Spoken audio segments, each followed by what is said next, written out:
Good morning, everyone. Come on, we're from Punjab. We're in Punjab. I'm sure you all have brought us in the morning. Good morning, everyone. Good morning! That's much better, much better. How many sitting here who has a parent who drives a taxi, bus, auto rickshaw, anything that has to do with driving? Please raise your hand.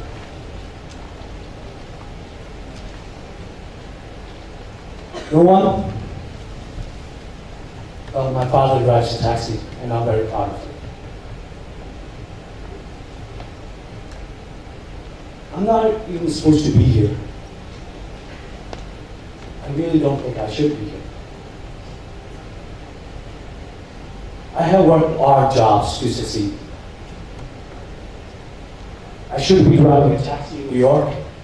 I should be pumping gas. I should be selling printing paper, etc., etc., etc. Through my short journey, I realized that success comes with its own trials and tribulations. I have been wounded many times, and I picked on myself, and I looked for the right path.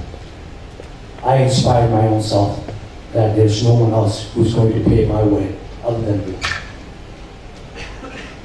See, I worked hard jobs, like I said, pumping gas, selling printing paper, selling sneakers at Foot Locker. Baki taxi te mainu virasat bachi mili si. Born in Prince Sikri, near Fagwara, along with my 4 siblings and my mother, we migrated to the US in 1995. My father had migrated earlier in the late 80s to pursue his American dream. And as I stand here, I don't have any memories with my father before migrating to the US. Meaning he went in a ship where he spent 3 months from one part to the other, and then he had to get his papers, yada, yada, yada. And as I was roughly 11 years old, and I didn't speak one word of English. My mother had no formal education, and my older brother, who was I believe 17 at the time, had to quit his school to support a family of 7. He had to work with my dad in order to make up ends meet. During high school, I faced my own challenges. When I was 15, this is when I started working in construction. I was painting walls. I would get paid about anywhere between $60 to $65 a day. On weekends, I pumped gas. And I also played basketball, soccer. I was a pretty good athlete. But I also had to make sacrifices in order to help my mother and father contribute to the income statement or asset side of the transaction. And I took pride in it because my father from 1995 to 2003, he didn't take a single day off. And that had a lot of influence on me. I never wanted to go to college because I saw it as a burden.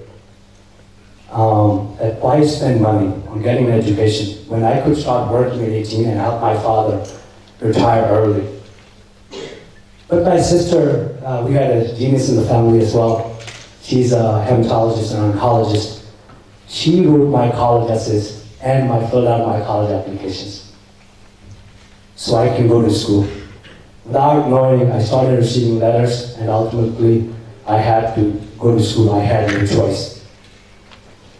So when I went to school, I looked at other ways of making money, but we had our own taxi in the house. So I worked 4 days. I went to school 4 days, and I drove taxi Friday, Saturday, Sunday.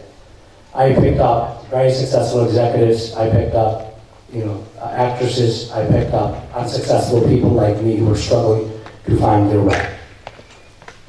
And during school, I did 5 internships with top-tier branded companies and top financial firms in the world at that time. But I also graduated at one of the worst economic, if not the worst economic times of our time in 2008. So I had to think outside the box that at this time, if I do the same thing as the Harvard the Harvard, the Columbia, or other Ivy League schools or kids are doing, then I would never get a job. But I had a skill, I had a taxi, it gave me access to a particular network. And I knew from driving taxi in college that where all these successful executives live. So what I did, there's an avenue called Park Avenue. I don't know if many of you went to New York, and West End Avenue. Park Avenue is basically where most of the financial institutions are, and West End Avenue is usually where all these executives live, or most of these executives live. So I would wake up at 4:30 in the morning, and I would be driving around, and I was hoping, and I would paste my resume in a folder, stick it in the back of the cab, and hopefully one of them would pick. If you have a never giving up attitude, somebody will grab your hand and show you the right path. For my luck, a lot of these executives, or some of these executives, they actually called me into the office and they showed me the right path. Harjit, this is not the right time, but you continue to follow up. Every month, I would follow up with these executives. I would usually hear, hey, this is not the right time, we're still on hiring freeze, but continue to follow up because they saw the persistence in me. They knew I was hardworking. They knew that I did. Usually people do one internship. I did 5. Right? And that kind of took a turn for the good.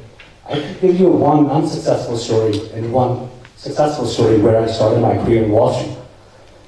Once I met an executive from a major Wall Street firm. He was head of trading. You know how you trade stocks, bonds. He was covering European markets. He sat behind my cab, and that day something happened in Citigroup, and a gentleman named Vikram Pandit, who used to be the CEO at that time, we started discussing about him, and then this gentleman used to work for him. And he saw how up to date I was in terms of, I read my newspaper every morning. I read Wall Street Journal, New York Times, and Financial Times. That was my good cup of coffee as I'm driving around whenever I park. I kept myself up to date. I kept my skill set up to date. He saw that. He said, Harjit, why don't you call me at 4:30 a.m. in the morning? This is when he starts his day, 4:30 a.m. in the morning to cover European markets.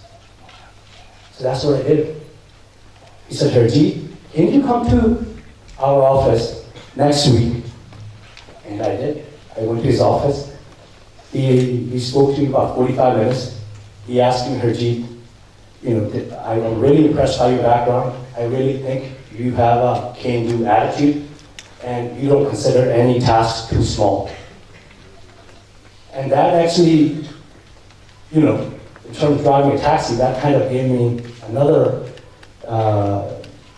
encouragement that I should do this, right, more seriously. I did, but in terms of getting results, this was getting results.